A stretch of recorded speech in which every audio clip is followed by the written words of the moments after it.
Hola chicas!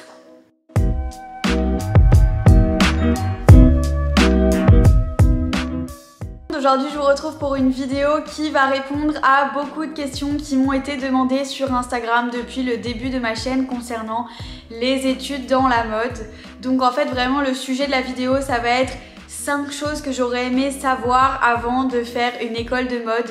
Bien évidemment, moi quand je me suis lancée, j'étais à fond. Je croyais que j'allais finir chez Dior, chez Chanel. Donc voilà, des illusions. Donc voilà, je vais vous expliquer vraiment 5 choses, 5 points que j'aurais aimé vraiment savoir avant de faire une école de mode. Et donc j'espère que ça va pouvoir vous aider, que ça va répondre à pas mal de questions qu'on me pose sur Instagram. On est parti tout de suite avec la suite de la vidéo et si vous avez toujours des questions à la fin, n'hésitez pas à les mettre en commentaire. Premier sujet, le matériel. Voilà, quand je suis arrivée en école de mode, moi je croyais qu'on allait tout me fournir. Non, non, non, surprise. Sachez que la plupart des écoles de mode ne fournissent pas les machines à coudre, ne fournissent pas les livres, ne fournissent pas le tissu, ne fournissent pas les fils, ne fournissent pas les feutres, ne fournissent pas le papier. Donc, bonjour le budget. Sachez que moi, quand je suis rentrée à S-Mode, voilà, j'ai dû dépenser 900 €. Donc, vaut mieux le savoir. C'est-à-dire que le mannequin était à, je sais pas, au moins 600 €. Vous savez, les mannequins en bois. Je vous mettrai une photo. Les feutres, ah bah, j'en ai dépensé, enfin, j'en ai acheté un nombre pas possible pendant toutes mes études. Donc, je pourrais même pas vous dire le budget que j'ai mis dans mes feutres, mes crayons de couleur, l'aquarelle, la peinture. Tous les livres S-Mode, il fallait les payer et je suppose que dans les autres écoles de mode, c'est pareil. Bien sûr, il vous faudra un ordinateur, mais bon, la plupart des gens à l'heure actuelle ont un ordinateur. Sachez que c'est quand même hyper important parce que vous aurez besoin de Photoshop, Illustrator, la suite Adobe en général qui est très utilisée par le métier des stylistes et même des modélistes. Faut vraiment que vous ayez une idée des prix. Donc les livres, je pense que j'en ai eu pour bien 200 € en tout de livres S-Mode. Le papier, donc le papier vous allez en avoir besoin pour tous vos dessins de stylisme, mais aussi du papier pour le modélisme, donc tout ce qui va être construction de vêtements. Ça je pense que sur mes 3 ans d'études j'en ai eu pour au moins bien 100-200 €. Tous mes feutres, mes crayons de couleur pareil, je pense que j'en ai bien eu pour 100 €. Les textiles, alors là je vous explique même pas, je pense qu'on dépasse les 1000 € sur les 3 ans parce qu'en fait vous devez en acheter, en acheter, en réacheter, en réacheter. Donc voilà. Et les machines à coudre, si vraiment vous voulez une bonne machine à coudre, moi je sais que la mienne coûte environ 600 € et qu'en général en école de mode on vous demandera également d'acheter une surjeteuse. Une surjeteuse en fait c'est pour faire tous les surjets. Alors je peux pas vous montrer sur ma chemise parce qu'en fait je n'ai pas de surjet, c'est super. C'est super, il y en a sur tous les vêtements mais quand j'ai besoin de vous montrer il n'y en a plus. Great! Enfin sachez qu'en tout cas une école de mode ça coûte vraiment très cher et c'est quelque chose dont il faut être prévenu parce que y a des étudiants qui peuvent être un petit peu surpris et qui pourraient se retrouver un petit peu dans le caca, faut le dire quand même, au bout d'un certain temps. Bien sûr, tous ces frais s'ajoutent au coût de l'école de mode qui en général se situera entre 6 000 et 10 000 € par an, à part si vous choisissez vraiment de faire le top du top, et encore le top du top, je sais pas si on peut parler de top ou quoi, mais c'est juste le top du plus cher, l'Institut Marangoni qui je crois coûte 15 000 € l'année. Donc voilà, faut vraiment être très motivé, sachez que l'argent que vous investissez, vous l'investissez, est-ce que vous le revoyez un jour? Je ne suis pas sûre. Le deuxième point que je voulais aborder, c'est vraiment la compétition dans le secteur. C'est un secteur très bouché, très compétitif, donc faut vraiment s'accrocher, enfin faut vraiment être très très passionné. C'est-à-dire que si vous vous dites que vous allez juste faire une école de mode parce que vous aimeriez bien créer votre marque, peut-être un jour, ouais ça me plaît, mais sans plus, franchement...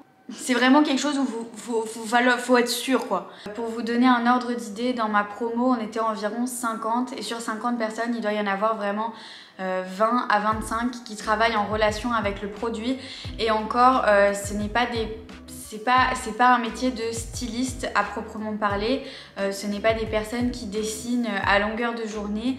Donc voilà, il faut vraiment savoir ce qui vous attend derrière, il faut vraiment avoir ce petit truc en plus, une technique que vous allez apprendre que personne d'autre ne connaîtra, un logiciel sur les ordinateurs où vous êtes vraiment spécialisé, ou par exemple vraiment se spécialiser dans le modélisme, dans la construction de vêtements, parce que moins de personnes veulent faire ce métier, mais c'est un métier qui est vraiment passionnant et qui vous permettra également de travailler dans la mode.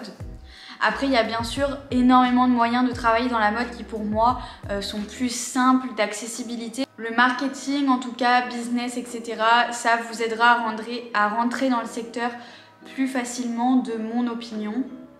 Et également, il ne faut pas sous-estimer l'importance du portfolio, de commencer à préparer son portfolio dès que vous rentrez dans l'école, c'est-à-dire qu'il faut penser professionnel, il ne faut pas que faire des choses qui vont vous servir pour le fun, en mode créatif, etc. Il faut vraiment penser aux entreprises où vous voulez travailler après, afin d'avoir un portfolio qui vous ressemble le plus et qui sera le plus adapté au secteur professionnel. Pour moi, voilà, c'est vraiment un secteur où il faut avoir l'envie et être à 100%, 200%. Également, face à cette compétition, pour moi, c'est hyper important de s'intéresser à son réseau. Il y a beaucoup trop d'étudiants qui sous-estiment leur réseau. Ils entendent tout le monde leur dire « Non, mais il faut que tu parles à telle personne, il faut que tu sois ami avec telle personne, il faut que tu aies un réseau. » Et en fait, sur le coup, on se dit « Non, mais c'est bon, voilà, les adultes, ils sont vraiment trop chiants. » Mais en fait, la vérité, c'est que c'est la vérité et que votre réseau, même un réseau LinkedIn, j'en sais rien, mais peu importe qui vous allez rencontrer, ça peut vous servir professionnellement. C'est-à-dire que si vous avez une amie qui ensuite va travailler, je sais pas, dans une entreprise, et ben elle peut toujours vous recommander, ou alors si vous connaissez quelqu'un dans votre famille qui travaille, je sais pas, dans la lingerie ou dans une entreprise de prêt-à-porter ou quoi que ce soit, et ben si vous êtes assez proche de cette personne et qu'ensuite vous vous tournez vers cette personne, logiquement, elle vous aidera peut-être à atteindre vos objectifs. Troisième point que je voulais vraiment aborder, c'est la quantité du travail qui est demandé en école de mode. Donc attention, tout ce que je vais dire, pour moi, c'est juste encore une fois une histoire de passion. C'est-à-dire que tant que vous êtes passionné, le nombre d'heures normalement ne devrait pas compter et ce serait pas quelque chose de dérangeant. Par contre, si quelqu'un se pointerait en école de mode sans être réellement passionné, en étant un petit peu motivé, mais sans plus, sachez que vous allez être très surpris par la quantité de travail. C'est pas une aire de jeu, voilà. Je pense qu'on a tous entendu cette phrase qui dit que les artistes, les étudiants en école d'art, etc. sont des branlots, sont des bobos, babacools et tout ce que vous voulez. Pas du tout. Pas du tout, je pense que tous ceux qui étaient dans ma promo rigoleraient bien à cette phrase parce que je pense qu'on a tous passé un nombre d'heures à coudre, à dessiner, à tout ce que vous voulez pendant 3 ans.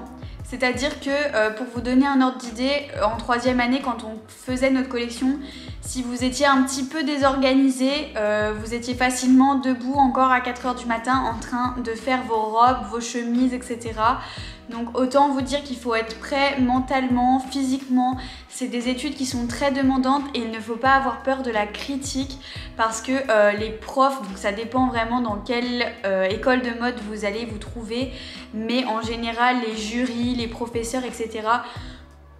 ne vont pas avoir la main morte sur ce qu'ils vont vous dire parce que c'est également ce qui va vous préparer au milieu professionnel. C'est pas un milieu tendre, c'est-à-dire que les gens vont pas vous brosser dans le sens du poil quand ce que vous faites c'est nul et être très organisé.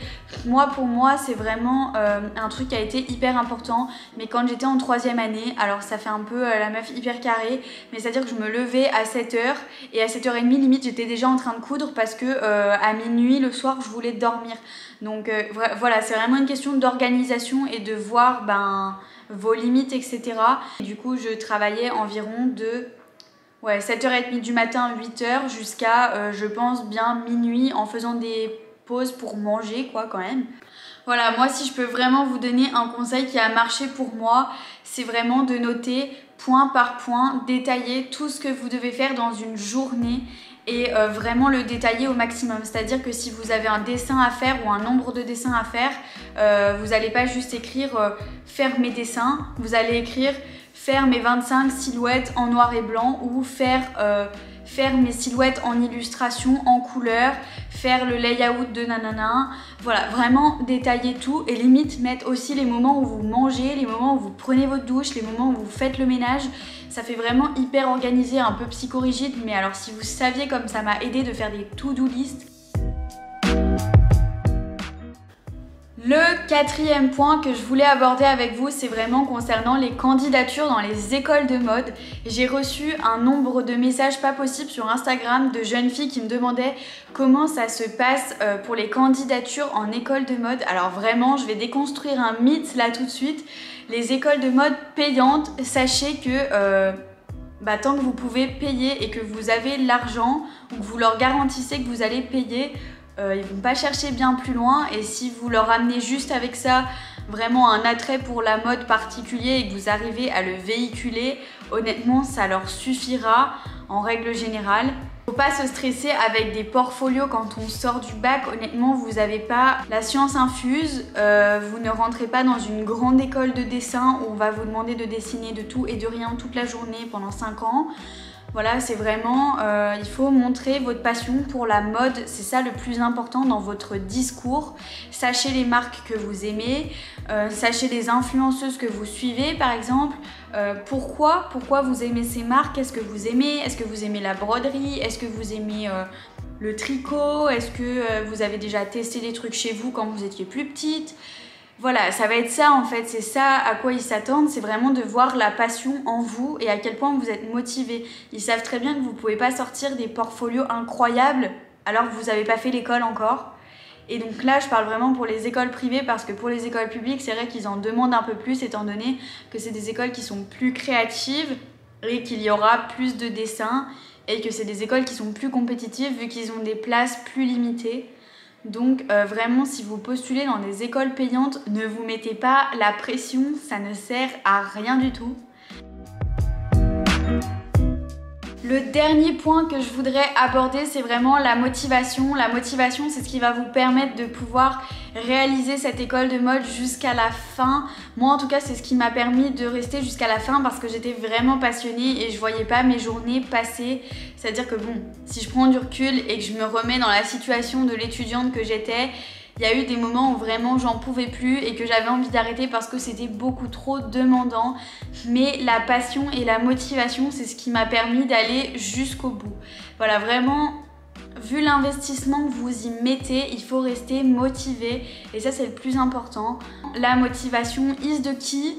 Si vous saviez le nombre de fois où en école de mode avec mes potes qui étaient là-bas avec moi, on s'est dit mais qu'est-ce qu'on fait là? Oh là là, j'en peux plus. Après les jurys, tout le monde pleurait. Enfin vraiment, on n'en pouvait plus. Sauf qu'en fait, 2 ans après, on se dit ah mais c'était quand même cool, hein, moi j'y retournerais bien. Hein. Parce qu'en fait, on s'est rendu compte que en vrai, on s'éclatait bien. On faisait ce qu'on aimait. On faisait du dessin, on faisait de la couture et honnêtement dans le milieu du travail c'est totalement différent, vous avez beaucoup moins de création mais en tout cas il faut pas lâcher parce qu'une fois qu'on l'a fait on est hyper fiers de soi, on est hyper fiers de voir qu'on s'est dépassé jusqu'au bout, qu'on a réussi, qu'on s'est surpassé soi-même. Moi en tout cas c'est ce que j'avais ressenti, après je m'étais dit waouh j'ai fait une collection mais tout le boulot que j'ai mis derrière et j'étais vraiment très fière de moi. Quand vous rentrez en école de mode, il faut avoir confiance en vous. Il faut vous dire que vous allez y arriver, que vous êtes capable de le faire, que vous êtes the rockstar of the fashion. Ne vous comparez pas aux autres, ça ne sert à rien. Il y aura de tous les niveaux. Travaillez pour vous, faites les choses pour vous et normalement tout se passera bien. J'espère que cette vidéo vous aura plu. En tout cas, moi j'ai pris beaucoup de plaisir à la tourner puisque c'est un sujet qui me passionne. J'aime vous aider, j'aime vous conseiller et j'avais très envie de répondre à toutes vos questions. En tout cas, si vous vous posez toujours des questions sur les écoles de mode, n'hésitez pas à me les mettre en commentaire ou à m'envoyer un message sur Instagram. Je réponds toujours avec grand plaisir. J'espère que cette vidéo vous aura plu et je vous fais plein de gros bisous. À la prochaine!